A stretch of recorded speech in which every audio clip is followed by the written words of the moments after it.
Juzi Diana B alitoa ngoma. Hiyo ngoma si kali. Hiyo ngoma si kali. Mnaogopa tu kusema but mnajua. Ndio itakama. Wase wanasema gospel is dead lakini chairman alisema gospel cannot dead. Si chairman ni mimi bro. Na yule chairman mwingine. Huyo ni assistant wangu bwana. Kwa hivyo Ringtone ni assistant chairman wako. Ringtone is the assistant chairman.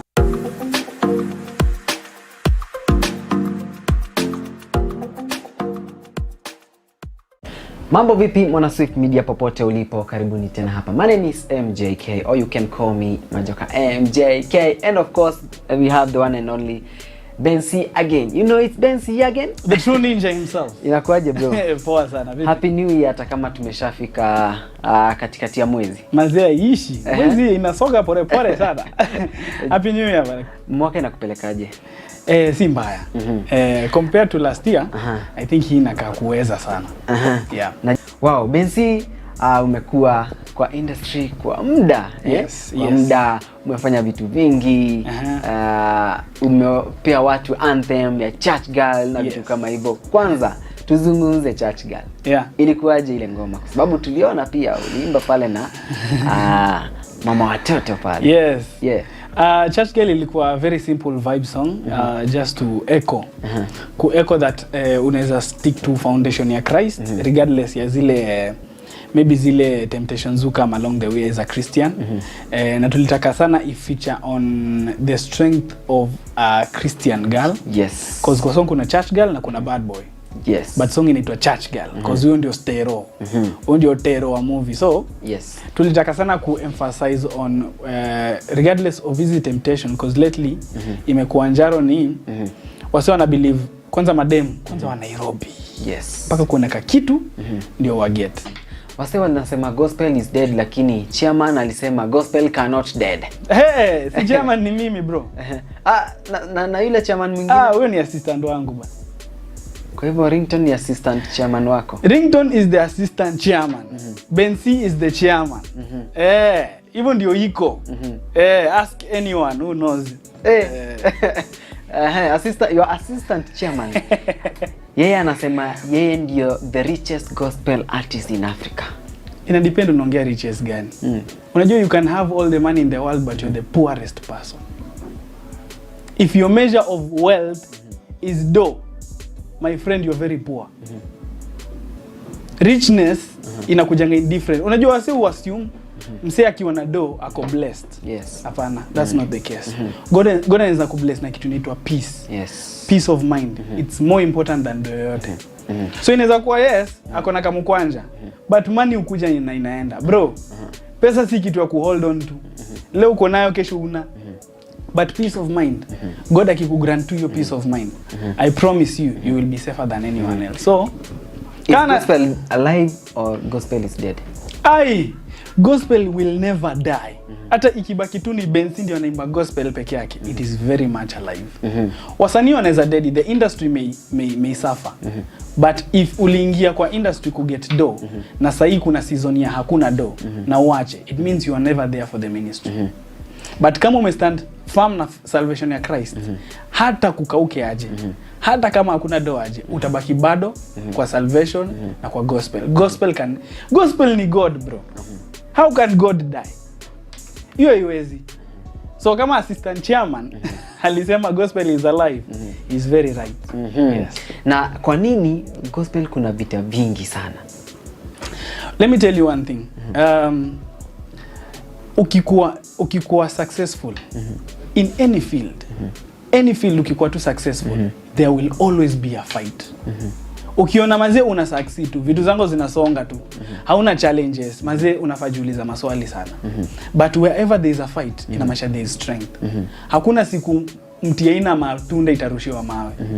But kukiwa na mawe, ukiona unarushiwa mawe, bro, you're doing a good job. So, okay, hiyo inatupeleka kwa Pose. Yes. Alisema watu wanampiga sana kwa sababu he has a special thing ndani yake. Alisema nani anampiga mawe? Watu na wasanii wa gospel pia. Mimi sijaona hiyo. Unajua pia inaweza fika period ya lack. Unakosa sana. ile kitu ulikuwa unataka unaikosa, then una feel everything is against you. It's very normal as a human being ku feel wase wako wana turn against you. But kuna ile maybe ile calling ulikuwa nayo uliondokea. So sasa vitu hazi work out. Cause maze God anaweza chukua hiyo anointing immediately na unabaki zero. So unabaki kuona maze hawa sawa wananifa. Hakuna mtu anakufight. Ni wewe ulipoteza grace. Juu grace ya God ikikuondokea, we don't care how much talent you have. Are you trying to say that grace ya Willy Paul ilisha? Mimi sina power ya kusema hivyo. I'm only human. But ukiangalia tu ile perspective, any layman akiangalia tu anaona ile place yule msee alikuwa as a gospel artist. Saa hii penye yuko as a secular artist, he's struggling. Ana struggle sana. Any keen eye can see that. Musically, generally in life, tuseme financially, because everything aliachieve as a gospel artist ndio bado wako nayo mpaka saa hii as a secular artist. Haja grow. What about Bahati? What about him? Bahati pia alikuwa kule na saa hizi tunaona yeye na Willy Paul ni hivi. Time, bro. Give it time.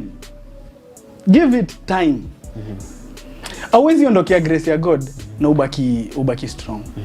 Unajua vitu ndio nilikuwa nakwambia wase assume blessings ni do. Ni success wase wanaona na macho. But blessings ni much bigger than that. Bro, mimi naweza kuwa sina do. But ile blessings God amenipea ni bigger than do. Unajua unaweza kuwa na do yote kwa hii dunia, but una struggle every night. Mbele ya watu una smile, but ukirudi mtaa unalia. Hiyo ndio kitu mimi niliambia God, kama utani bless na do, zikuje zininyang'anye happiness na ile peace niko nayo saa hii, wacha ikae. I am very much happy kubaki poor. Lakini hati yangu iko at peace. Ukizoea kukula ugali ndengu kila siku ile siku nitakuletea chapo utaicelebrate sana. Nataka kumaanisha nini? Msanii ni wa secular. Anaimba secular. Then one time I decide I'm doing gospel. Yes. Audience ina go wild. Sure. It's natural because it's a new thing. Tunataka kumcelebrate. Yes. Juzi Diana B alitoa ngoma. Hiyo ngoma si kali. Hiyo ngoma si kali. Mnaogopa tu kusema but mnajua. Hiyo ngoma iko nje. Kifuniko ya kifuniko ya gas sijui nini. Hiyo ngoma iko nje. But ili grow how? Everywhere ilikuwa na trend. Kila mtu alikuwa anasema Diana B. And that's a good thing for her. But haikuwa ni juu ati Diana B ametoa ngoma kali. Ilikuwa ni cause Diana B si msanii na ametoa ngoma. So that's hiyo ni hype tu. Lakini unajua ameingia kwa usanii. I hope not, but anyway, sawa tu. Wacha mazee inamletea food mazee. Wacha apige hustle. Hajakosea mtu, hajatukana mtu, haja diss anyone. Wacha apige hustle yake. Lakini ilikuja na mambo mengi sana, vita, expose, everywhere. Drama, vipindi. Hizi vipindi kwanza Bensi. Mbona wewe si mtu wa vipindi?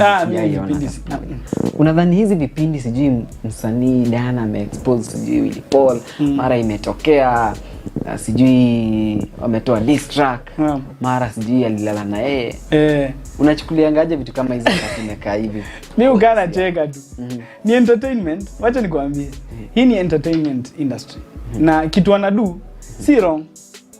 Ni sawa in their own way. Unajua perspective ndio kila kitu. But it comes down to what are you doing and why are you doing it? Yes. Yeye anajua mimi nataka ku create vipindi. Na vipindi si unaona tunamwongelea hapa sasa. Yes. Hizo vipindi ndio zinamweka kwa limelight and it's working for them. That's okay. Msanii kama Bensi, mimi sifanyangi vipindi. Watu hata wajui mimi uhasolaje. But daily naendelea tu ku grow. Yes. So mimi najua vitu zangu zina do. It depends ni uliingia kwa industry ama whatever craft unafanya kwa nini na ni nini exactly unataka kuachieve. And if it's working for you na hurt anyone, piga kipindi mazee, si tutaenjoy, tutawatch, tutasubscribe. Wow, Bensi, tukiwa hapo ni pale kuna swali nilikuwa nimekuuliza ya wasanii wa gospel collaborate na wasanii wa secular, of which wewe ni mmoja wa wasanii wenye umefanya hivyo kabisa na Calligraph. Yes. Ambaye anatoa ngoma kesho. Yes. Kwanza uko kwa Calicatel. Yes. Calicatel na ile pia ordinary. Yes. Ile challenge. Kwanza ulishinda $500,000. Yes. Wekelea yangu ya macho hapa. Bro. Yako ya macho iko imeachwa kwa gari.